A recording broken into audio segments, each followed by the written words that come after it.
Mark? I don't think you want to do Eric, it. please, I'm busy here. But Mark, I really don't think it's a good idea to, I know what I'm doing. I'll have this toaster up and... Some things, such as electrical repairs and your site search engine optimization, are better left to an expert. In this episode, I'll explain why SEO is not for amateurs and what it would take to get a true expert level person in that field. Does that surprise you, Mark? Frankly, Eric, I'm shocked.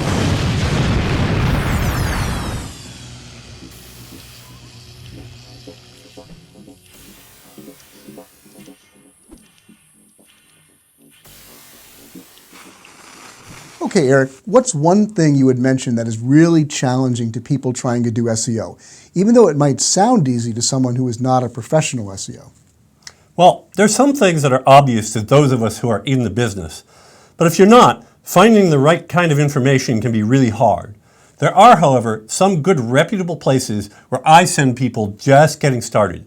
Some examples would include Google Search Console, the Google blogs, the Moz Blog, Rand Fishkin's Whiteboard Friday videos are awesome, for example.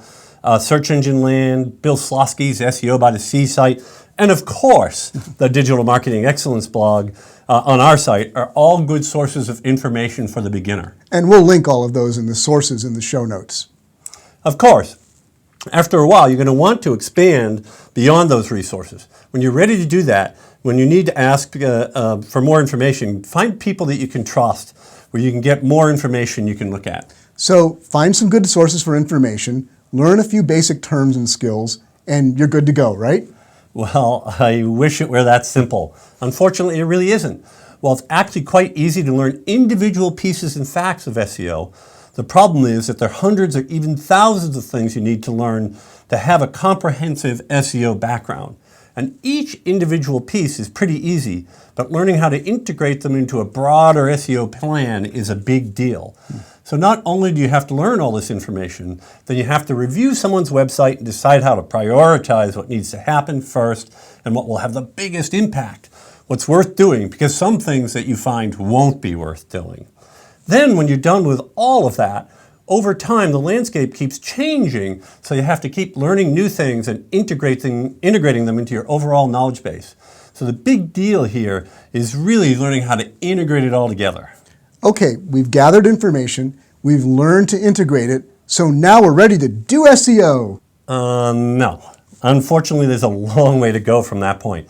Now you typically will run into my three favorite roadblocks at an organizational level: resistance, politics, and ignorance. Okay, maybe favorite isn't the word I'd actually use to describe those, but unfortunately, when you're trying to get organizations to move forward with an SEO program, these things emerge.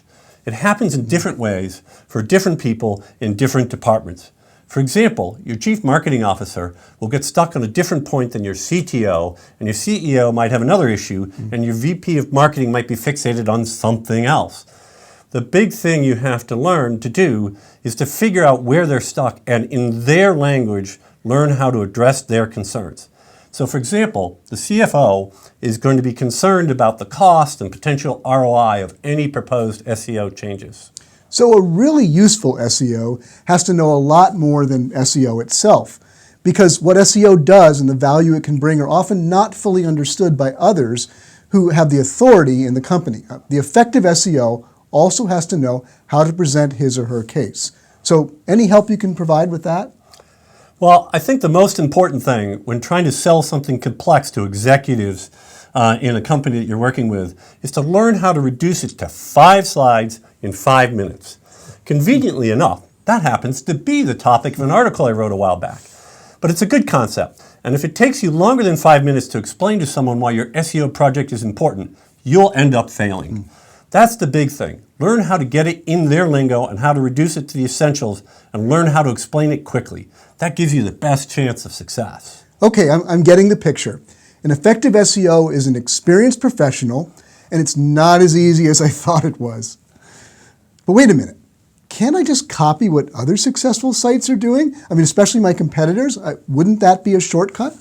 Yeah, I wish you could. Unfortunately, you can't assume that what works for others will work for you. You can copy someone else's campaign, and for reasons that are hard to understand, it may be that Google still won't like it.